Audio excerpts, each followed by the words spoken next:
Hey, what is up guys? Welcome back to Predator Exotics. So as you can see, maybe behind me you've noticed, we have a new tank set up, a new 4-foot tank.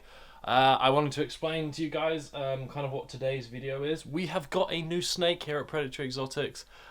This is not one we've gotten from a store, it's actually one we got off of a friend who they no longer wanted to keep the snake anymore, so we were like, we're more than happy to take it off your hands for you. It is a wonderful corn snake, about 5 years old, and as you can see, so this is the tank, this is what they've got him set up in. What we're going to be doing today is not only showing you guys, basically introducing you to the new snake, we're also going to be changing and kind of revamping his enclosure, just kind of how we would keep it here at Predator Exotics. This is not a bad setup. He's about 5 years old, so he's done well. He's lived a long time so far. So what we're going to do is just kind of increase and kind of change around his enclosure a little bit to kind of give him a bit of a different setup. So basically what we're going to be doing is changing the substrate, adding in a hide on the cooler end, adding in some foliage, and just kind of changing around. As you can see, this right here, let me just open the thing, is Sid. This is our new adult male corn snake who has just joined us here at Predator Exotics. And yeah, we're just going to be rehoming him and changing a few bits around. So we're going to get all into it. We've got all the bits just down here, some of the new orchid bark which we're changing the substrate to, extra hide, some foliage.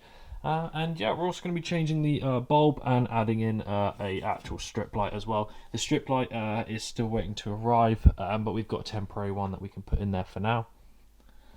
So let's get started and let's get into changing out the substrate, getting rid of the old one, and yeah, replacing it with the new orchid.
Alright, so now that we've cleaned it out, there's just a few bits inside that we're going to be changing. So of course the heat mat is not on a thermostat, so we're going to be adding one of those.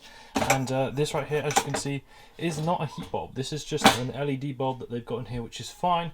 I just don't think it's bright enough, so I'm going to be installing a deep heat projector instead, just to get that extra heating element.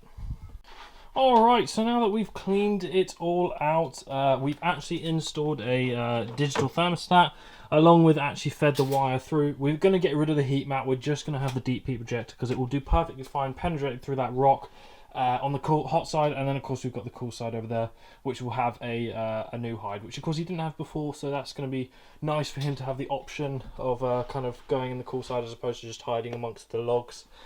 So next up is to install the actual orchid bark, which we're going to be putting in. We've gone with the reptile substrate from Retex. As you can see, we've got two 10-litre bags. With orchid bark, it doesn't really, like, I feel like a lot of the companies are quite good. We've used different ones in different tanks that we've got. So you can pick it up from wherever you get it from. This one we just got delivered quickly off of Amazon, because places that other reptile shops that we do normally are a few days delivery. So we wanted next day, so we've got this one here. So we're going to go ahead and install that all into here.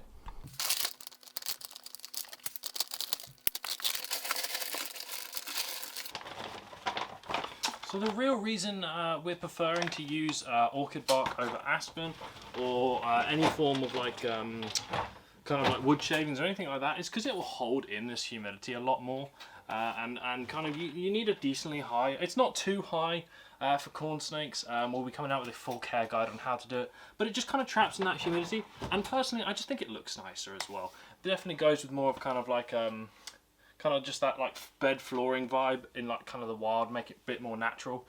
So time for bag 2.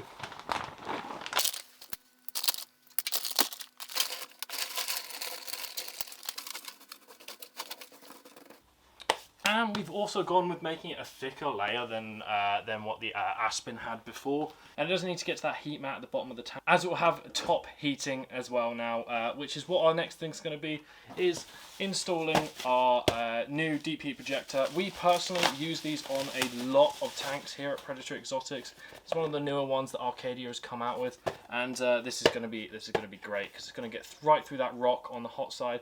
And personally, yeah, they're just we find them really good. All right, guys. So it's been about half an hour since you last saw part of the video. It's because the cap that was on the original thing for the bulb, because I said it was an LED bulb that they had in there, so it's only a bayonet screw, whereas deep heat projectors and most reptile heating ones are screw. So I had to go to the shop and pick up one of these, which I'm going to have to wire together to this one here. But then when I was out, I also found an LED bar, which can just be the one that I put in there for now, and then some stuff to secure the LED bar to the top of the tank. And then I'm just going to put the other LED bar on our other snake down there. But for now, it's time to continue with setting up. Sid, bless him, has been in here. He's doing really well.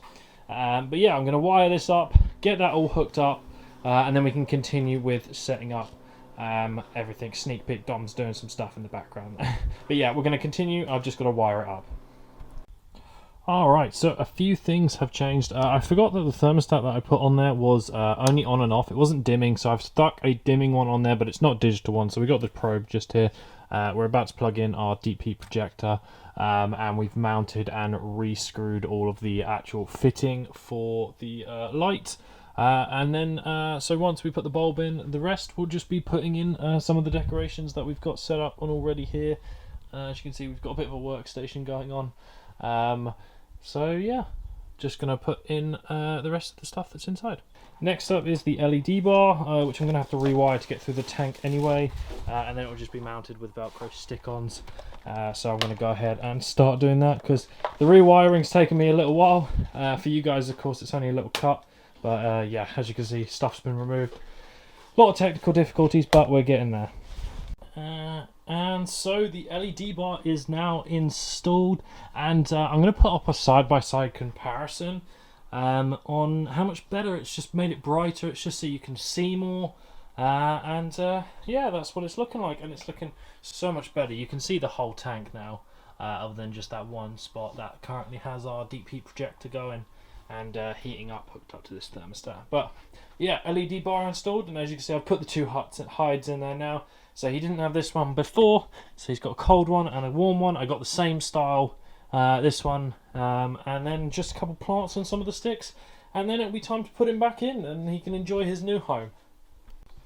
So guys, this is what the final result looks like. As you can see, he's got a nice upgrade now, and it's now time to put him back in to see what he likes of his new home.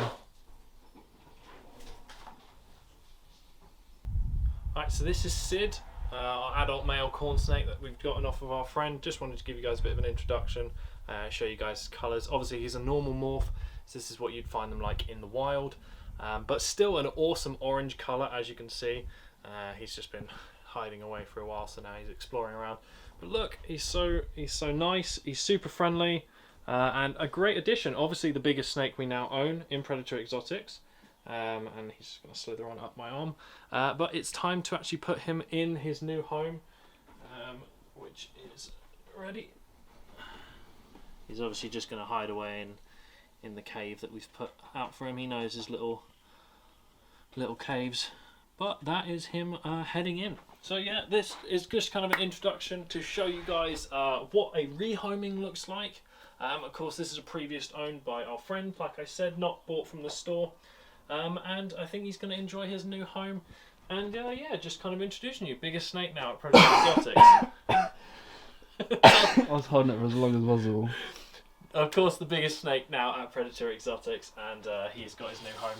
And this is the first one that we actually do have a lock on, because snakes can push the glass side by side, so you want to make sure that it is locked properly at all times. So that's going to keep that closed.